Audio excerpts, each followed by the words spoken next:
खास पेशकश trending stocks में आपका बहुत बहुत स्वागत है। मैं हूं संदीप ग्रोवर और इन्फीबीम एवेन्यूज को लेकर हर कोई जानना चाहता है। खासतौर पे छोटा टिकट साइज है, इसलिए जो रिटेल निवेशक हैं और छोटे निवेशक हैं उनका इसमें बहुत इंटरेस्ट है। और आज शेयर में बड़ी गिरावट आई है और उसके बाद हर कोई ये जानना चाह रहा है कि शेयर में जो गिरावट आई है क्या ये खरीदारी करने का मौका है। इसी सवाल का जवाब देने की कोशिश करते हैं। चलिए पहले समझते हैं कि शेयर में कितनी गिरावट हुई जिसके बाद लोगों का मन ललचा रहा है इसको दोबारा खरीदने के लिए।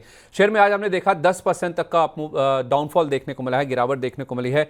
27.55 ये इसका इंट्राडे लो है जो कि स्टॉक ने टच किया है। कल अगर आप देखेंगे तो 30 रुपए के ऊपर बंद हुआ था, तो 10% की बड़ी गिरावट हुई है। एक महीने में आप देखें 11%, 6 महीने में करीब 20% के आसपास ये शेयर गिर चुका है। और आज की गिरावट के बावजूद अगर आप देखेंगे पूरे एक साल का अगर आप रिटर्न देखें तो वो करीब 56% के आसपास का आता है। तो आज जो 10% का फॉल हुआ है हाई लेवल से, उसके बावजूद शेयर एक साल में 56% के आसपास का रिटर्न डिलीवर कर रहा है। तो आज क्यों गिरा है शेयर, आज की जो गिरावट है उसके पीछे क्या वजह है, फिर आपको बताते हैं कि इस शेयर में आपको क्या करना है। देखिए, इस कंपनी का जो डिजिटल मार्केटिंग कारोबार है जो कि ऑडिग्मा कंसल्टेंसी के नाम से था, उसके डीमर्जर की आज रिकॉर्ड डेट है, वो इफेक्टिव हुआ है, वो लागू हुआ है। और उसी की वजह से हमने देखा है कि शेयर में आज गिरावट देखने को मिली है। कोई ऐसी खराब खबर नहीं है या कोई और न्यूज़ फ्लो नहीं है जिस वजह से शेयर गिरा है। केवल एक एडजस्टमेंट है जो इन्होंने अपना डीमर्जर किया था डिजिटल मार्केटिंग कंपनी का, उसकी वजह से शेयर में आज हमने गिरावट देखी। क्योंकि उसकी 11 सितंबर उसकी रिकॉर्ड डेट तय की गई थी और अगस्त 2023 में ये जो डीमर्जर है उसका ऐलान हुआ था। और उस समय इन्होंने बोला भी था कि ये जो कंपनी अलग से डीमर्ज की जा रही है उसको शेयर बाजार में लिस्ट भी करवाया जाएगा।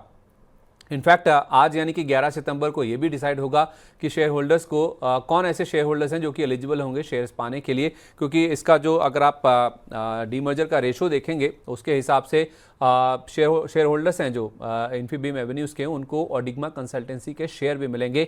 एक शेयर मिलेगा अगर आपके पास इन्फीबीम एवेन्यूज़ के 89 शेयर यानी कि 89 शेयर हैं तो आप ये जो नई कंपनी जिसका डीमर्जर हुआ है उसका एक शेयर पाने के आप हकदार बनते हुए नजर आएंगे। 2014 में इस कंपनी का अधिग्रहण किया गया था और अब आप देखें 10 साल के बाद इसको डीमर्ज कर दिया गया है। अलग से इसको लिस्ट कराने की जो योजना है वो सामने आती हुई दिखी है। और ये कंपनी अगर आप देखेंगे तो ऑनलाइन सर्विसेज में आपकी ऑनलाइन सर्विस क्रिएट करने के लिए और आपकी ऑनलाइन प्रेजेंस आपकी क्रिएट करने के लिए और उसको मैनेज करने के लिए खास तौर पे ये काम करती है। काफ़ी सारी वर्टिकल्स हैं इस कंपनी के भी जो कि ये कंपनी मैनेज करती है। लेकिन ओवरऑल देखा जाए तो ये कंपनी की ओर से दूसरा ऐसा मूव है जो कि डीमर्जर को लेके हुआ है। 2020 में भी इन्होंने अपनी 4 कंपनियों का डीमर्जर किया था, उनकी बाद में शेयर बाजार में लिस्टिंग हुई थी। उसमें एसएमई ई कॉमर्स है, ई कॉमर्स मार्केटिंग और उसके साथ साथ थीम पार्क बिजनेस था और इवेंट बिजनेस था, उसको अलग से डीमर्ज किया गया था और अलग कंपनियों में डाला गया था, जिसके बाद उनको शेयर बाजार में लिस्ट कराया गया था। और अब इनका जो डिजिटल मार्केटिंग कारोबार है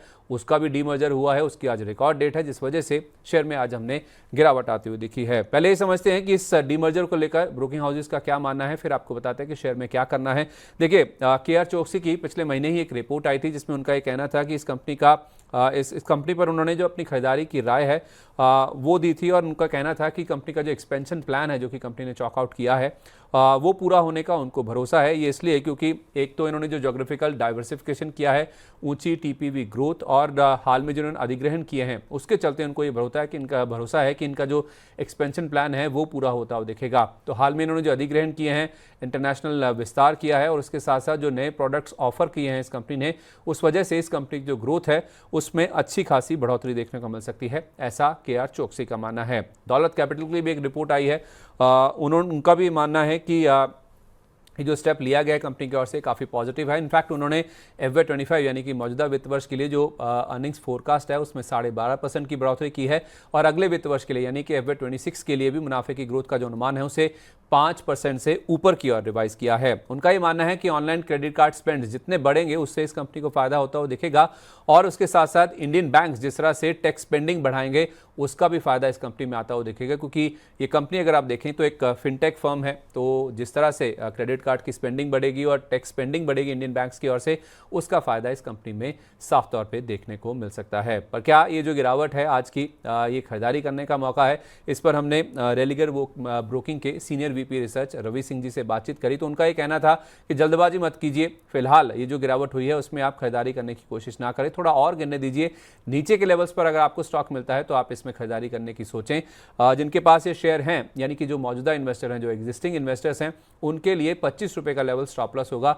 इस स्टॉप लॉस को मेंटेन करके आप इस स्टॉक को चाहें तो होल्ड करके चल सकते हैं। लेकिन अगर आप फ्रेश खरीदारी की सोच रहे हैं, ये गिरावट देखिए आज आपने, तो इस गिरावट के बाद आपको खरीदारी करने के लिए थोड़ा सा इंतजार करना चाहिए, थोड़ा रुकना चाहिए, जल्दबाजी ना करें। शेयर हो सकता है कि और गिरे और नीचे के लेवल्स पर आपको बेटर अपॉर्चुनिटी मिले इस स्टॉक में खरीदारी करने के लिए। तो इन्फीबीम्स एवेन्यूज गिरा है आज, डीमर्जर की डेट इफेक्टिव हुई है जिस वजह से शेयर में गिरावट आई है, लेकिन इस गिरावट में आपको यहाँ पे कूद कर आगे बढ़कर खरीदारी नहीं करनी है, थोड़ा सा गिरावट का और इंतजार कर लें। ट्रेंड